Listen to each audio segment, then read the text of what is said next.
મહત્વના સમાચાર આવી રહ્યા છે। રાજસ્થાનમાં આજે 13 લોકસભા બેઠકો માટે છે મતદાન। ગુજરાત બોર્ડર નજીકની બાંસવાડા બેઠક પર મતદાન। તો ગુજરાતમાં રહેતા રાજસ્થાનના મતદારો મતદાન કરવા માટે પહોંચ્યા।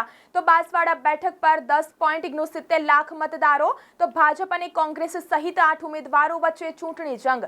તો ભાજપના મહેન્દ્રજીતસિંહ માલવિયા અને કોંગ્રેસના રાજકુમાર રૌત વચ્ચે જંગ। તો 1026 મતદાન મથકો પર મતદાન। તો 1500 ઉપરાંત પોલીસનો ચુસ્ત પહેરો ગોઠવવામાં આવ્યો છે। તો 303 અતિ સંવેદનશીલ મતદાન મથકો પર સાવચેતી। તો રાજસ્થાનમાં આજે 13 લોકસભા બેઠકો માટે છે મતદાન। ગુજરાત બોર્ડર નજીકની બાંસવાડા બેઠક પર મતદાન। તો ગુજરાતમાં રહેતા રાજસ્થાનના મતદારો મતદાન કરવા માટે પહોંચ્યા। તો બાંસવાડા બેઠક પર 10.69 લાખ મતદારો। ભાજપ અને કોંગ્રેસ સહિત 8 ઉમેદવારો વચ્ચે ચૂંટણી જંગ જામ્યો છે।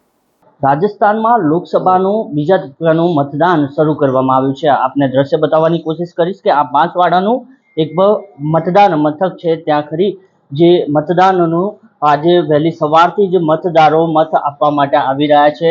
13 જેટલી બેઠક ઉપર આજે મતદાન થઈ રહ્યું છે, જેને લઈને ચૂંટણી પંચ દ્વારા ખાસ કરીને વ્યવસ્થા કરવામાં આવી છે। શાંતિપૂર્વક મતદાન થઈ શકે તેના માટે બંદોબસ્ત ગોઠવી દેવામાં આવ્યો છે। રાકેશ ઓડ, અરવલ્લી સમાચાર, બાંસવાડા।